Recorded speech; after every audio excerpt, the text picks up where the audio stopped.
Tanget, Dok. Nggih. Dok, pemasangan KB yang bisa dilakukan setelah persalinan itu apa ya? Biar sekalian gitu sakitnya. Jadi setelah persalinan, baik itu persalinan normal ataupun persalinan dengan operasi seksio sesaria, bisa dilakukan pemasangan alat kontrasepsi. Ada dua alat kontrasepsi yang bisa diberikan, yaitu pertama kontrasepsi non-hormonal dan kedua kontrasepsi hormonal. Yang sering kita lakukan kontrasepsi non-hormonal adalah pemasangan IUD atau pemasangan spiral. Karena pemasangan spiral itu jangka waktunya lebih lama, jadi pasien tidak perlu bolak-balik untuk periksa.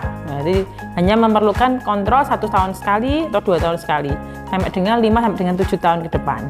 Pemasangan spiral sendiri bisa dilakukan oleh tenaga kesehatan setelah persalinan, baik itu normal maupun persalinan dengan operasi sesar. Setelah plasenta atau hari-hari dilahirkan, kemudian spiral dipasang. Nah, dipasang oleh tenaga kesehatan, dipasang di tempatnya di dalam rahim. Kemudian setelah itu selesai, kemudian pemantauan pasca persalinan. Sangat mudah sekali dan aman. Kemudian metode kontrasepsi non hormonal yang lain ada yang namanya steril atau medik operatif wanita atau MOW, dilakukan biasanya setelah operasi sesar.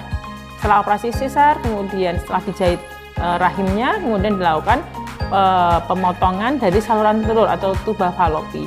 Ini akan lebih lama karena ini lebih permanen KB-nya, jadi otomatis tidak memerlukan kontrol lagi. Ada bentuk kontrasepsi yang lain, yaitu dengan kontrasepsi hormonal.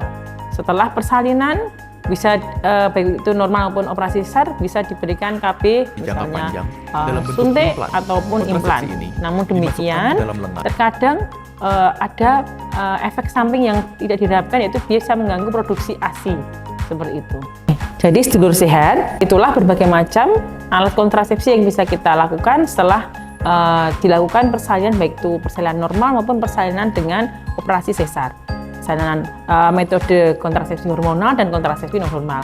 Namun demikian, kita sarankan untuk memilih metode kontrasepsi non hormonal karena dia tidak mengganggu fungsi tubuh kita, kemudian dia efeknya lebih lama, sehingga pasien tidak perlu bolak-balik untuk melakukan kontrol, untuk melakukan suntik, sehingga tidak mengganggu siklus mereka dan juga tidak meningkatkan tekanan darah pada pasien juga. Sehingga kami sarankan untuk melakukan kontrasepsi non hormonal karena lebih aman dan lebih nyaman untuk pasien.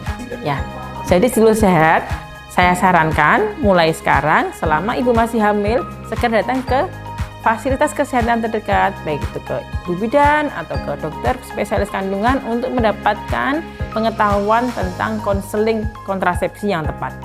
Sesuaikan kebutuhan Anda untuk pemilihan alat kontrasepsinya. Semoga sehat selalu. Terima kasih.